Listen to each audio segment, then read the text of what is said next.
Some of the teams, they're missing something though. Some of them look a little bit AI generated.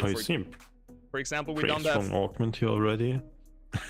Sorry man, that's the Discord delay. Yeah, we don't have a 70 cost weapon on in the teams, for example. That feels a little bit scuffed. Also in the Flish team, we don't have, for example, a Dual F. We only have the Alfie, but not a Sin Elf and Dual F. Also no Fisto. So yeah, the teams could be better, and I think maybe they have to hire one of us to actually make some teams for the release. I mean, they're starter teams, right? Don't forget that this is not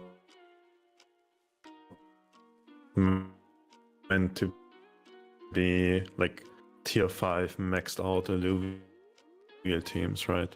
Like you don't have... It's probably a lot easier for people to be able, and then if the Psy guy becomes Invoker and Steam and like all that, then it's just a lot more difficult to handle, to like get what's even going on. That makes sense. It would be weird if you had like a fully meta team in the starter decks. That does make a lot of sense. Yeah, it's basically meant for you to learn the game, right? So you want to learn the fundamental things, like this is an empath team, they sit together and you out-heal the opponent unless they can have some really good counter to it, like high single target damage or one-shot AoE. Yeah. We're seeing Nefer here. And this is the Psy team that has this one-shot burst damage. Yeah. Yeah, we're seeing Nefer here playing the I Need Healing team, and he's going against the one-shot Scion Flish team. Tech started with 5 Scions in the first round versus 4 Nature, 4 Empath on the side of Nefer. And Tech was able to beat Nefer in the first round, just bursting down the Empaths, which was to be expected, right? Yeah, 5 Flish is seemingly still a really strong opening, just getting that 5 Science synergy in there. And the interesting thing is none of them played an Augment on turn 1, so they just didn't get something that's really strong for that turn. Definitely could have just change the outcome. Yeah. It does happen to me sometimes though that I forget the augment because I'm so used to the augments costing something and I'm not able to play them early on. So I didn't fully internalize that yet. Does it still happen to you sometimes, Viper? Not that much anymore. At least if I'm semi-focused on the game. But what happens often is that you just don't want to put the augment on some of the units you play on turn 1, right? Yeah, that's true.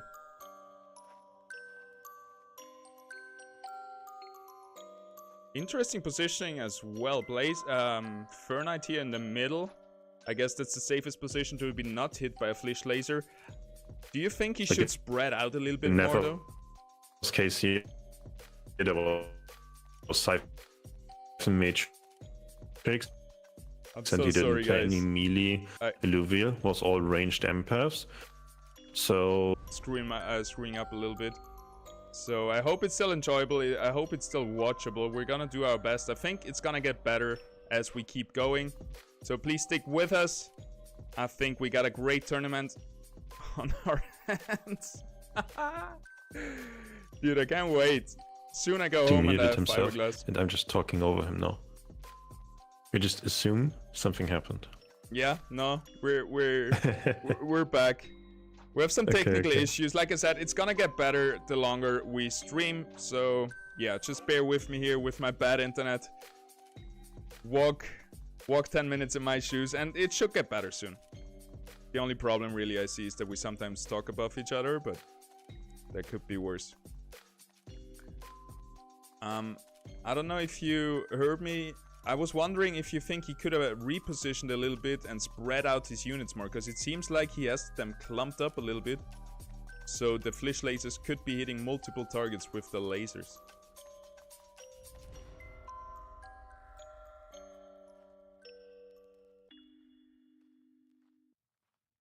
Yeah, what kind of like lag do you have where you live? That's crazy.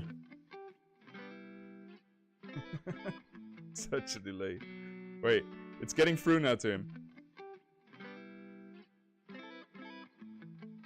Oh, it's such a pity we have this lag, man. It's gonna get better. This is temporary, guys. I guess at least I'm not lagging out. I think currently it's not really a problem. Currently the Flish just hit like the Grocko and the Crunk last turn. Now they should probably hit the Adorito. I think it's... How do I put that? It's a bit gambly, like, because the Flish are all spread out as well. If the Flish would just go all on one side and maybe like slightly in the front line or something like that, then they could have just jammed through the entire team here, right? Like hit through the middle, hit the Adorito, everything instead. Because the Fish is also spread out, and level positioning just works out fine. But the matchup still seems really, really road-range.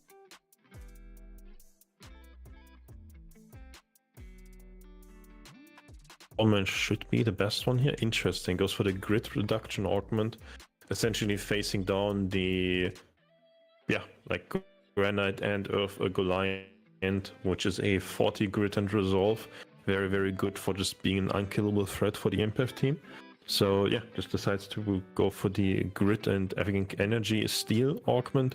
1 per auto attack, 1 grid resolve, 1 energy gone. And that should mean that the Goliath is not as unkillable anymore as it was in the previous rounds.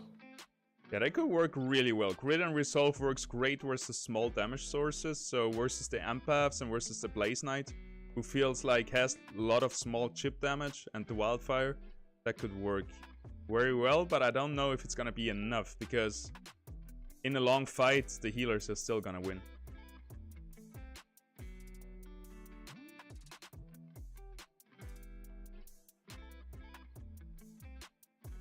Alright, stream is looking fire actually.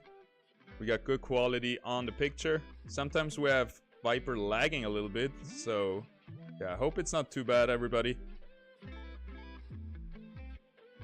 Okay, I'm not sure what kind of auctions the Psy team has for healers, though, right?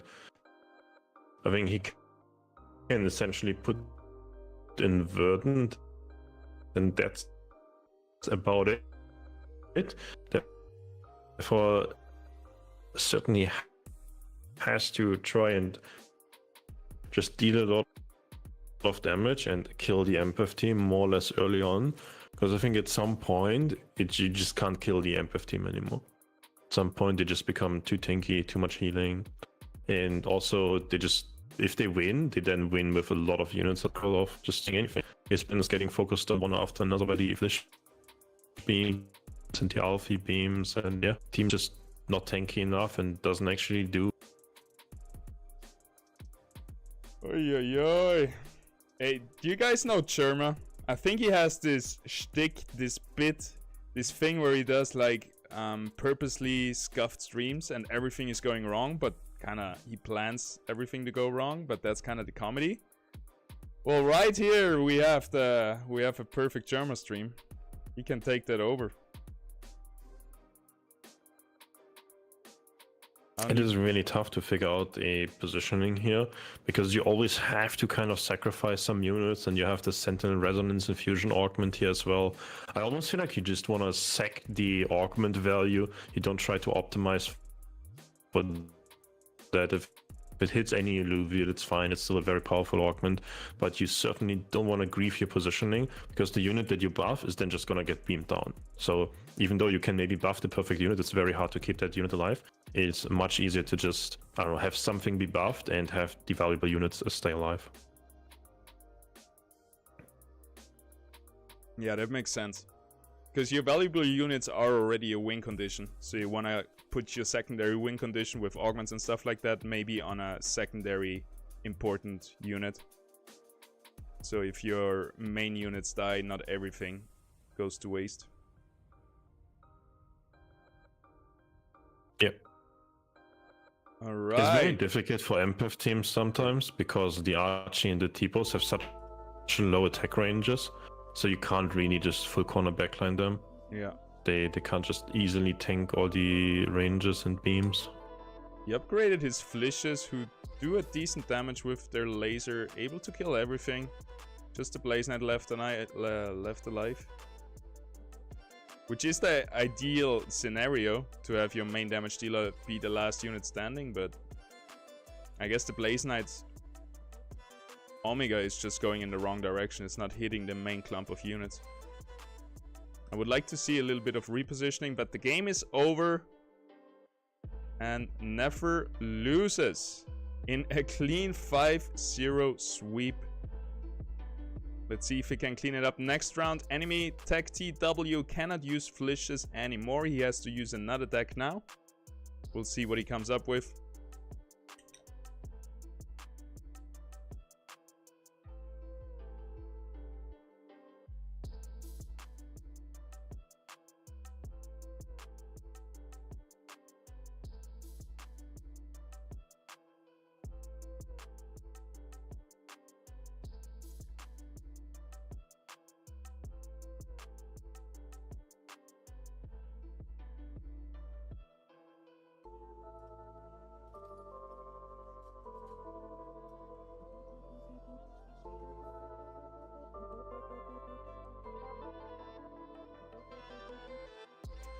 I think now he's thinking read it alive. Prepared. I'm losing it, dude. Oh, sorry. Right back. The lag is killing me, man. Stream that again? Oh, yeah. Man. Pretty much on and off. I don't know if I should try to push through it or... Maybe just don't stream, just record only. That could work. And then upload it later. Like you can just release like a 3-hour thing of it, like who cares, yeah. Alright. We'll give it one last chance because now the stream has like a connection. You can just like live stream the video later, basically. Yeah. That makes sense. Okay. Yeah, if not, just like record like 3.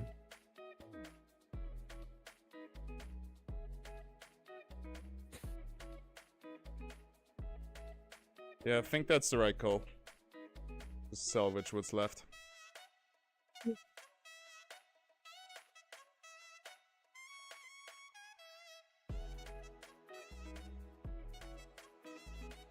It's so annoying because any moment now my internet should be back online. We have a good connection right now. Let's see how far we can go. If not, we're gonna cancel the stream and just upload a recording of it. We're still gonna commentate it no matter what the internet does. And we're in the next game. Tech TW took it. What we got? Is Nefer now on Muddy Friends, it seems like? Yes. Muddy Friends in the house, and Tech T is playing the healers, which have a really hard time versus Muddy Friends. I played it versus Scoriox on stream, and it was rough. If you get the right augments for your Berserkers, you might be able to do something, but... Because all those nature empaths, they're gonna go hyperactive. And they're gonna heal so much once they're hyperactive. Wait, why did they go hyper? Against all the... Right. Maybe it's mainly Earth. Earth, nature. Earth. No, wait. What was it? The air? Anyway, one... Yeah, you just don't play the water. You just don't play the water Illuviums, and then you're fine. Yeah. So I think if Nefer just goes for like a 5 Earth setup and just ignores water, only plays the Ranger and the right plants, no third one, I think he's gonna be fine. Like I would feel like, I mean, my uneducated assumption just looking at the teams would be a triple Berserker setup should beat an Empath corner clump. But maybe I'm just totally wrong there. No, it does make sense. It was just when I played it against this setup, like 2 or 3 of my empaths were able to go hyperactive all the time. So I guess there was air or water. The water empaths were able to go hyperactive, and they were providing so much healing with that he couldn't get through. That does make sense, yeah. I also got a water emblem because this deck has 2 water empaths. No, that certainly makes sense. If a Tipo... Oh, it's also Hydro Links, yeah. That water setup is very, very good for sure. Early And game. so far, Yeah. the fighter team is overwhelming the empaths though. Yeah. Which was to be expected, I guess. I feel like the empath opener is really weak and needs some time. You need a full board, basically.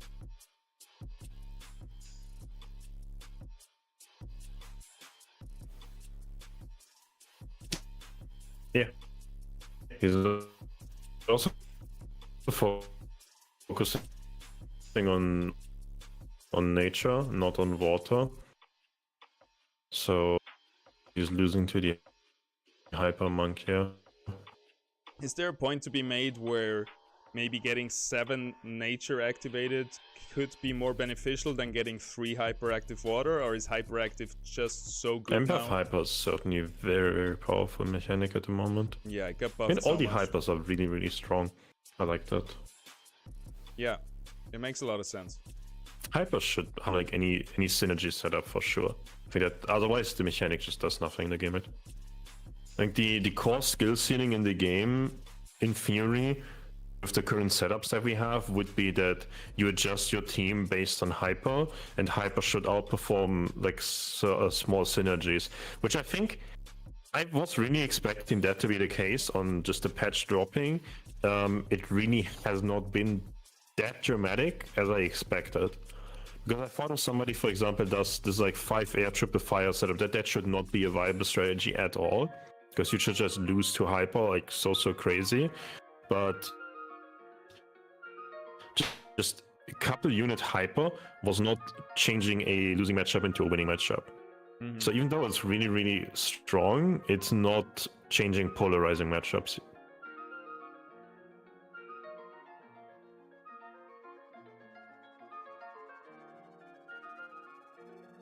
It does certainly help. You think it should just... Yeah, it's... If you win the hyper matchup, should you just win no matter what you're playing? Yeah, I don't know. I think it's a difficult question.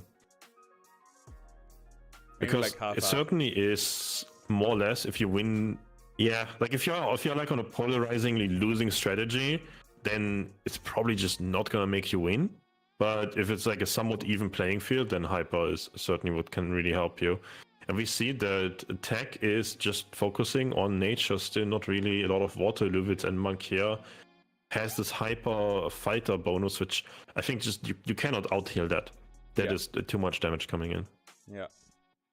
Yeah, the only win condition he has right here is really having those 3 or 2 water empaths being hyperactive, because once they're hyperactive, they provide 60 health per second around them, healing, right? And that's just every auto hit from a berserker is gonna get healed straight back up. It also means that the monkey doesn't get hyper, right? The fighter hyper is one of the craziest ones on paper. I feel like when you read it, it just seems like an insane amount of damage, especially on monkey or mega ability. So there's no time wasted casting abilities that do very little, and monkey just keeps spamming those fist attacks into the enemy. It's a lot better compared to units like Jotun or Seer, where they just cast their attacks anymore. I think that I would like to see from Nefer's side here is positioning in a way where all the 3 berserkers hit the same unit though. I think that could just ensure the win no matter what tech does, even if it adjusts to the different unit setup. Yeah. Also just breaking the Blazer Knight clump, because Blazer Knight is clumped totally in the back. You can certainly have those mini Illuviates just like, I don't know, run away and not profit off that AoE healing. Yeah. I think all the units should go full in the backline to try to break up the clump, and then, like you said, both berserkers on the same side to have like combined power. We see that a lot. It's all 3 berserkers. The ranger is pretty strong. Yeah. On it True. as well. And it's 7 nature. There's no air. There's no water. I mean, I don't think that attack can win that. I think that monkey is just gonna ramp up the attack speed and then be just a completely unbeatable menace that punches through everything. Dude, he's hitting so fast already. Hey, just look at the monkey. Yeah. It's Monkey, is it like 300 attack speed or something? It looks like it's lagging or it's bugged, but he's actually attacking that fast. That's beautiful. Yeah. Takes him forever to get through that one unit though. Yeah, I think that is the Krunk actually that has a tank augment on it. Yeah. This is the problem of not having the Berserkers attack the same unit. Even though the monkey is so strong, it just alone couldn't finish it this turn. Yeah. But there's also Nodorius and an app on the other side. Overtime might do it. No. All right. Oh, Nefer takes one. This is rough. Yeah, it's very rough for Nefer. I think he's really supposed to close out the game on turn 5. The longer it goes, the stronger the empath thing becomes. True. Nefer's augment is very lackluster as well. We see an Omega power buff augment on the Scorpion. We see something that's just a scaling attack damage on the monkey. That's not what you want. You want upfront damage, quick stat buffs, something like execute the enemies at 10% or 2% stacking attack speed per auto attack. His augment's just really not that good. Maybe Nefer, if he would have gotten his legendary augment from last turn on the board,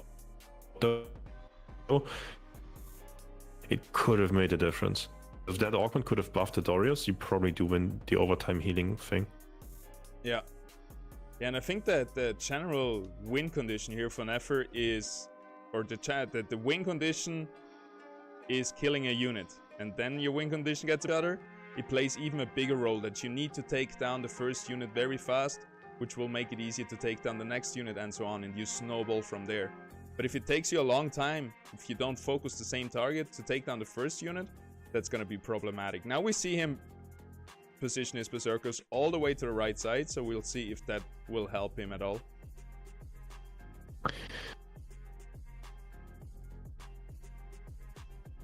I don't know. I don't really like that Berserker Ranger positioning. I don't think the Ranger would attack the same unit as the Berserkers.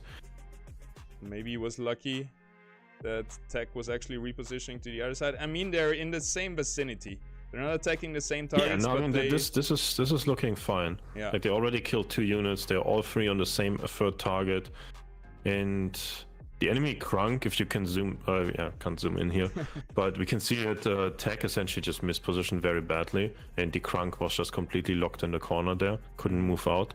And Krunk is the main tank, the main guy to enable the blind, and then everything can be healed up, and then takes a lot of damage again, blinds again.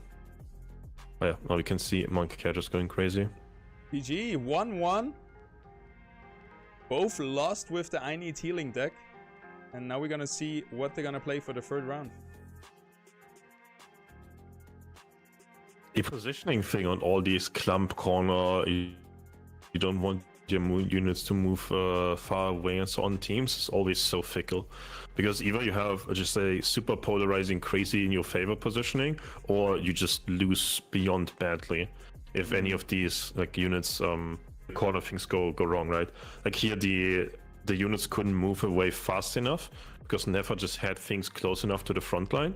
So it's really tough because if somebody full backlines, then you counter the full backline of that. But then if they move to the front line, your units are stuck in a corner and you can't move out. It's the same thing we saw with the Jotun matchups, where people were just cornering their Jotun and then somebody just puts a slap in and there's a rogue. And then the rogue just fights the 2 Grokos in the back and the Jotun is just AFK. And yeah, I don't know. That's one of the parts that I really dislike about the game. This blind positioning thing where you have these super polarizing things and there's just nothing you can really do as a player. It's just, well, my opponent is doing this or that. Yeah, what do you think about that? I was just talking to Nefer because they weren't sure if they can play, if they have to switch decks after every round. I was a little bit distracted. Oh yeah, I was just saying that I don't. That's one of the biggest issues that I have with the current game setup, where you have this blind positioning, and sometimes you have these crazy polarizing ones, like we saw here, with wanting to block a unit to move out very late, which is super good if the opponent is just positioning everything in the back. But then if they position in the front or they bring in a rogue that immediately jumps on the other side, now your unit is completely stuck and just cannot even fight anymore. So there's a lot of these super polarizing positionings in the game. And with the blind thing of it, that feels really, really bad. That's like my biggest negative about the entire Illuvium game at the moment. Or the entire arena game. Yeah, the blind positioning, basically what you're saying, it comes a lot to repositioning coin flips again. Like you have... Yeah, it's just how do you put it? The game incentivizes super polarizing positionings because the polarizing ones can only be countered by other polarizing ones. Yeah, and there's no in between. Yeah, I've seen that where, for example, I tried to position for both scenarios if he goes left or right, and then I basically lost a lot of value by splitting up my positioning. And usually I end up in the late game especially, I end up having to just commit to one thing, and either I hard counter his positioning or I lose. And I agree, that feels bad. Yeah. And to the other point with the clump in the backline, I've played the I Need Healing deck, and the problem here is that we have the Ranger being a melee unit and also the Crunk, for example. So it's really hard to not have them run out and be like bursted down because everybody's just attacking them. Or the other option would be they're getting locked in the back somehow. So finding that middle ground where you kind of delay the movement of your melee units so they're staying with the clumps but not getting locked in, that's kind of the hard thing about this team, I think. We have seen that. We have tested a lot. When we were playing Behemoths and Berserkers... Yes. It also varies on the enemy positioning. It's all you. Yeah. No, certainly. No, that's exactly what you said, right? We tested out so many positionings, and it always came down to that it's just always polarizing, and there's always something that can just go wrong. This is just universally good. Yeah. And it was so funny to me when we played around Berserker and Behemoth positionings. That's like a big... Sorry, the delay. I just gonna keep finishing my thought.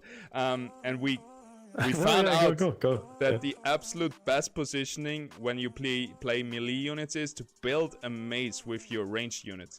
So you would build, like in the middle, you would build a wall so they would have to walk around in an S. And just the more you could block in your units and disable them to be like super crippled and arrive super late, the better it would be. And that was so annoying to me. That's the meta.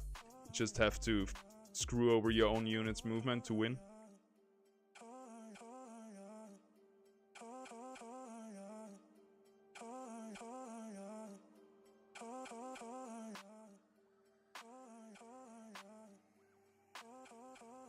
Yeah, and then the funny side on the other part of that is, right, if the opponent doesn't build a maze and just towards, they just attack 10 seconds earlier than you do, right?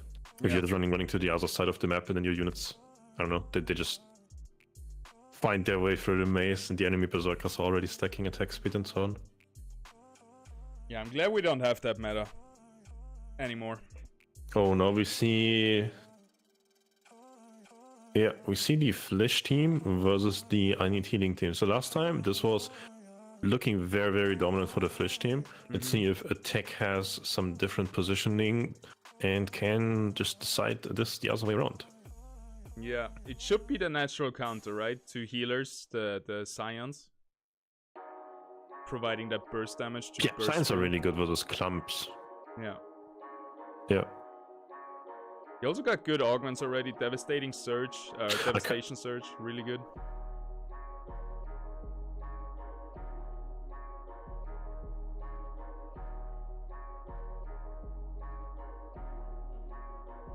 Is it good? Omega can crit on like... I thought it's just like around 25% damage buff. A little more. Like yeah, I mean, you have like 25% crit chance and 50 crit amp. That's not too crazy. Well, on a big sample size, it's 25%. That's a 12%. That's... But if you actually crit... Alfie hits like many times, the same Flish too. Yeah. It's on the Flish. I think they hit like every 0 point something second. Flish like 7 times. But what you said, is it a 25 or a 12%? 12.5? Yeah, just being able to crit is 12.5% more damage, but I think you also get 10% crit damage, so it's a little more than that. Yeah. Yeah, I think that augment is really, really insane on rogues, because rogues have so much crit chance and crit amp already.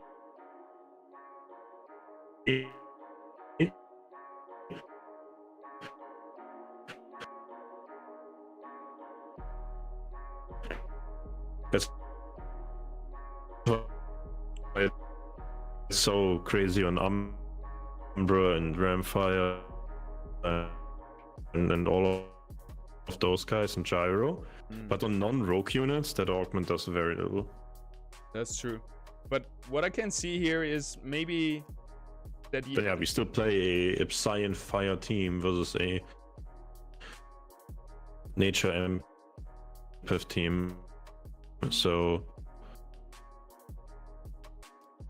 that is looking good for the Psy side for sure. I gotta say, the Can Devastation probably Surge... bring in some Earth setup here, and then the Grit and Resolve.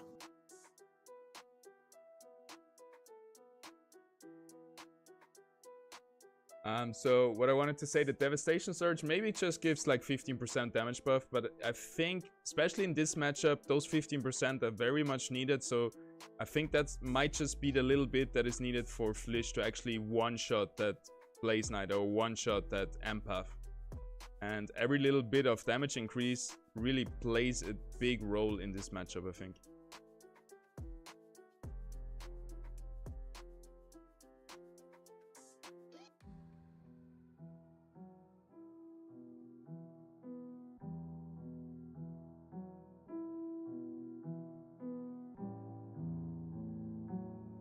Yeah, but I think I've lost part at least. Yeah, I just came back. It has been going alright. I'm sure we can salvage some clips out of the stream. People are still in here. Okay. We still got viewers, so it can't be that bad. Maybe they just love seeing me fail. They hate watch us unite. Yeah. I watched a little bit of Cherma. I don't know if you know him, like an old YouTuber, old streamer. And he does this thing where he has like big productions, right? With like Cast and other streamers, like huge events. And then he does this thing where he purposely like he plans them out to fail. Like he has like planned segments that are supposed to look like failing, like a bad stream or like things going wrong. Yeah, we got that going for us. I don't even need to plan it. Things just go wrong naturally. I think that's funny.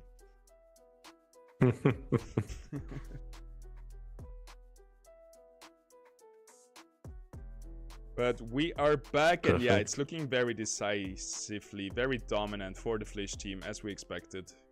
Just a natural counter. Also positioning-wise, I don't think there's a clear positioning that Tech is doing.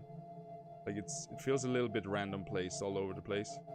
Could be wrong here, but for example, the water outdepot is kind of in line with the Blaze Knight for all the lasers. That's my main concern.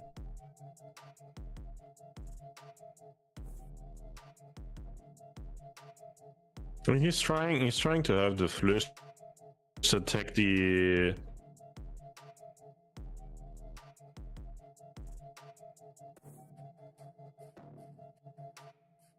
yeah. I mean, that could be the Blaze Knight should be on the far side. Oh, there we go. Went to the other side. Ah, yeah, Blaze Knight is now in the back. I don't think Nefer should be frontlining anything. I think Nefer should just backline all of his tanks. Because of the low range empaths like that Archie and that Tipo. But yeah, doesn't matter. I think the fire team is just super favored. Yeah, for sure. So we've mainly seen the empath team just lose, right? Empath team just lost every game this round. Yeah, true that. True that. All right, let's have a look at the brackets.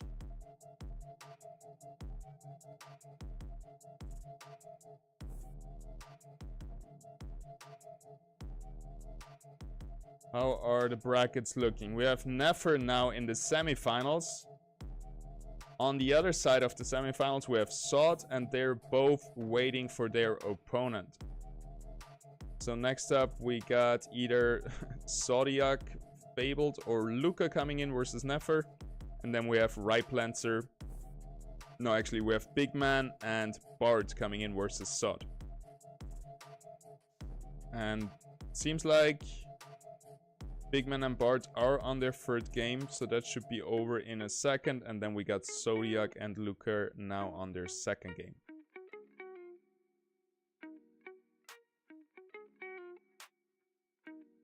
How was the stream for you on Nefer? Pretty lag free?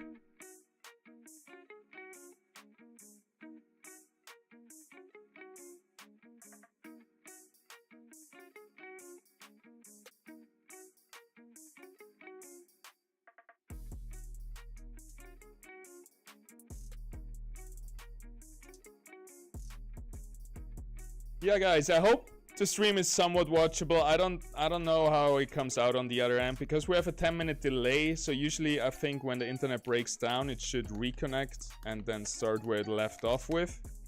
So yeah, I hope you can still enjoy this. I hope you're also having fun if you're playing the tournament. And we're gonna do another one next week, and I'm gonna try to have a better connection. I'm gonna go in my van, drive somewhere, and I'm gonna drive next to the antenna and stream from there. And yeah, this is a temporary problem, and usually it's working pretty good. Now we're back online, full send, and I hope we're gonna get more stable. I can't tell you the story why my internet is so screwed and why I cannot fix it. A little side story, I told it before. It's because I'm in a ski resort right now, and in these ski resorts there is like times where there's a lot of tourists, right? Like right now, Easter weekend, a lot of tourists, or Easter week. And the ski resort wasn't smart enough to upgrade their antenna to be good enough to handle all the people that come in the high season. So now when it's high season, all the antennas are overloaded and I cannot get a good signal once people are at home, like 8 o'clock or something. And then when everybody goes to sleep, that's when I start streaming, because then the antennas are all mine. And yeah, I'm gonna leave here in a few weeks, so then we're gonna be out of here, and then we're gonna have stable internet on every stream. So sorry guys for the technical difficulties. It's gonna get figured out in the future, and just wish me luck for tonight. It's looking good right now. And yeah, I used to get really mad over lags, but now I'm just like accepting whatever comes my way, trying to find enlightenment in my lags. Yep. I was just telling a little story about my lags, as I like to do. Like, I'm usually very calm, but lags and stuff like this, that would freak me out. Like, I would rage so hard. But kind of over the years, I've learned to just accept my internet, no matter which shape or form it comes my way. Damn, I could never do that. Hey, it took a few years. Basically, this season I got there, because like it's the worst thing, right? For a streamer, you're live and the internet is killing your stream. Like, there's so much you have to think about. Like, what do I do on stream? Like, how to keep my energy level up? I want to keep people entertained, give them value when they tune in. And then your technical difficulties is screwing it all up for you. Yeah, I'm not gonna lie, I would have just moved already. Yeah, I wish.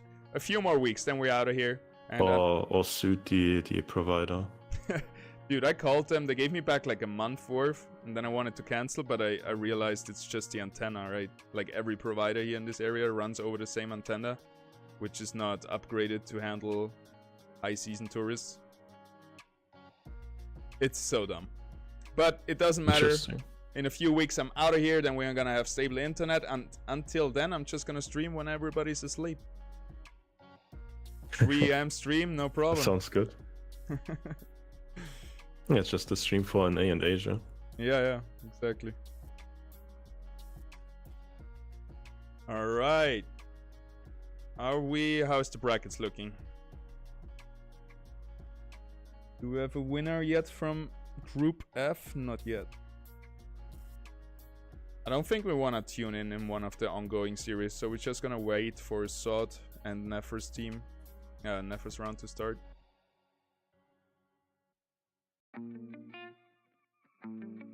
Have you been playing a lot of leaderboards?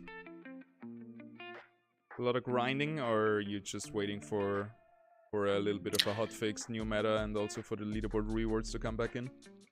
I mean, I think my take since... I think it's pretty much since like Verdant Behemoth meta popped up and then the following patch has been that for me as like a person to enjoy playing the game, it has to be like a high agency game to like some extent at least. And I think when Labs gave us the first patch, they actually had a lot of balance testing done and so on. There were like a bunch of bugs and so on, but essentially throughout December and January, when we played like the initial setup of the game with the augments and the amount of slots in the decks and everything, they had figured that out pretty well, I think.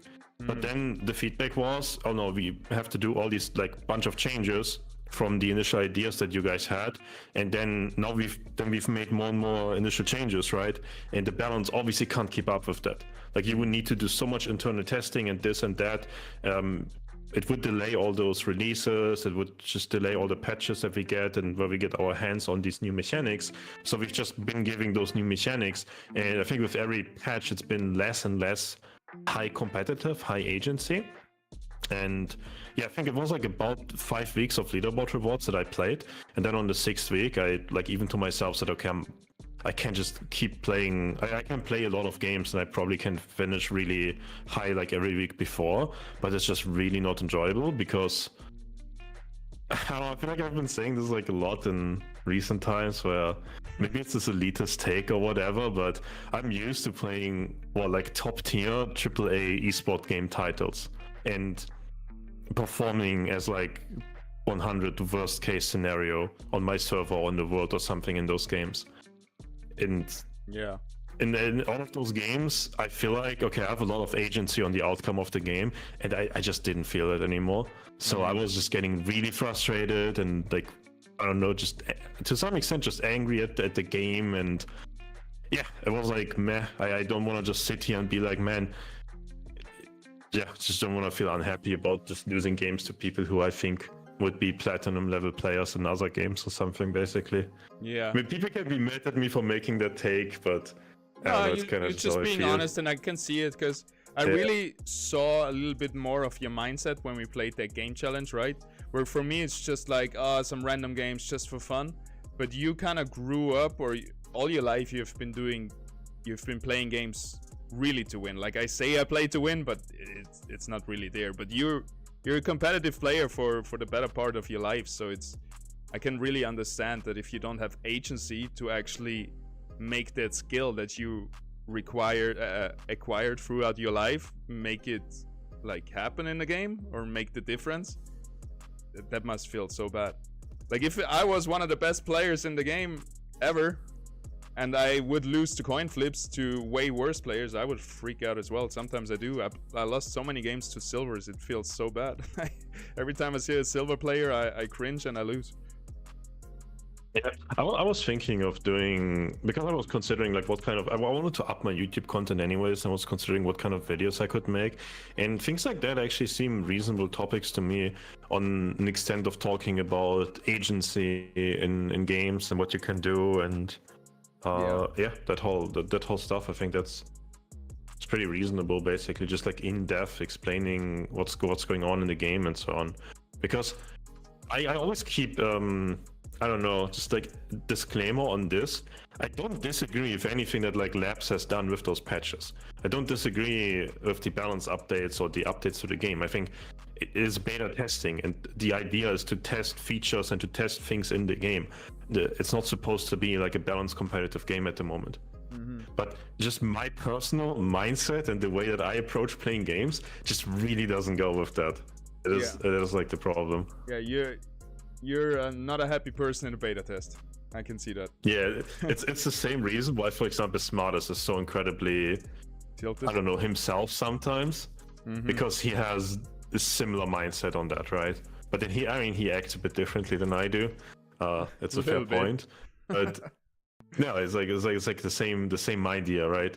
Where it's like if you lose to somebody who in your mind is clearly far worse than you, then the game just feels really unfun. Yeah. But that's a beta test, so yeah. What I wanted to ask you about the low agency, do you think with the patches it has been getting worse just because the balance has been getting worse, or is it also some game design flaws that need to be fixed, for example the blind positioning and stuff like that? I mean, I always said that blind positioning, there should be something like a few free moves, because one of the issues on the first iteration that would be there for me is most of the time on turn 2, if you have the losing positioning just blindly, you just lose turn 3 and you're behind on turn 4 because you have to adjust something.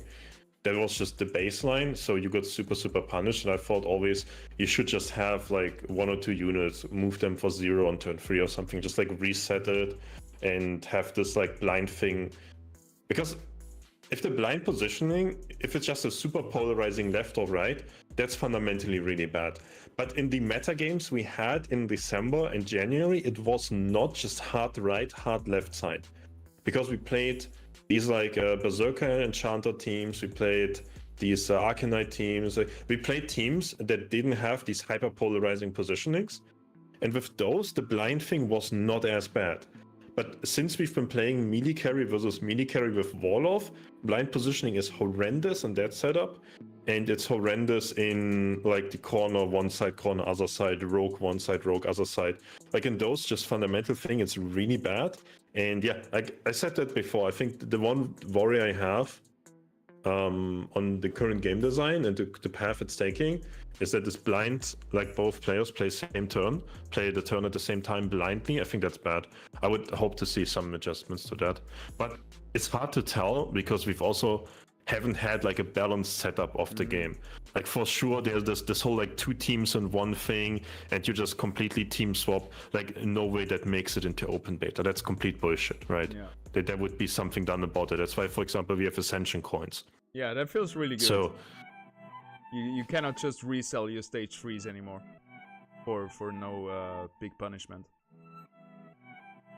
Yeah, that's basically the punishment that wasn't there before. Before you could swap team and next turn swap again. I think now you can probably pull it off like once, but then at the second time, your power level of the team is just so much lower that even if you have the counter in like air quotes, it might just not be enough. I think that's fine. Yeah, and I guess you're right, because the most balanced patch, the Arcanite Bloom meta at the end of it, where was also the most enjoyable, where we had the most agency, so we cannot really tell right now. And I guess once we have, for example, ranged carries more enabled again, that will fix the issue with polarizing positioning a little bit, if like invokers are playable again and Scoriox and all that kind of stuff. And yeah, I really hope that we get like a good balanced patch in the last phase of the beta, so we can really fine-tune it, and that soon we're gonna stop bringing in new features. Yeah, I mean, certainly, like, obviously, first of all, we need the other Illuviates in the game, right? Yeah. And then you can just build entirely different teams, entirely different setups. You have so many more options, even ranging from just switching the Ranger weapon to something else. And you can bring in a second Enchanter, or a second Revenant, or a second Harbinger. Like, those are not only Ranger bonding focused, right? Or not Phantom and Inferno. Like, so many things at the moment are only accessible through your Ranger bonding, and they all will be accessible outside of that. So that's going to impact the team building a lot. That's going to impact the flow of the game a lot. And I'm looking forward to that. And I'm looking, like, certainly there are more changes planned, right? We've seen those leaks on the board right effects. I don't think those are just some visuals with augments, right? Yeah, that's true. Surely there's something coming there. Surely there's something for more mass thinking. Like, okay, just get rid of the blind positioning thing a bit, though. That's my. I'll make a video on that for sure. That's like a really. I think that point is really big for me. And then the second point, which is kind of the same worry there. I was thinking of like clickbait YouTube titles for that, like because I was the biggest issue that Illuvium could run into. So that's a good title, right? People would click on for that. sure. And I think like streaming wise, Arena is really bad at the moment. And part of that is the blind positioning, where you have to stream with really high delay, because you get counter-queued matchup-wise, you insta-lose, or your opponent sees your positioning, or they see your positioning, you insta-lose. So you have to put like 2 minutes plus delay, and that is so horrible as a streamer. Like, you really don't want to do that, but there's no other option, basically. Yeah, that's true. And yeah, having a game that's just unstreamable without delay, that's not good. Especially when it's around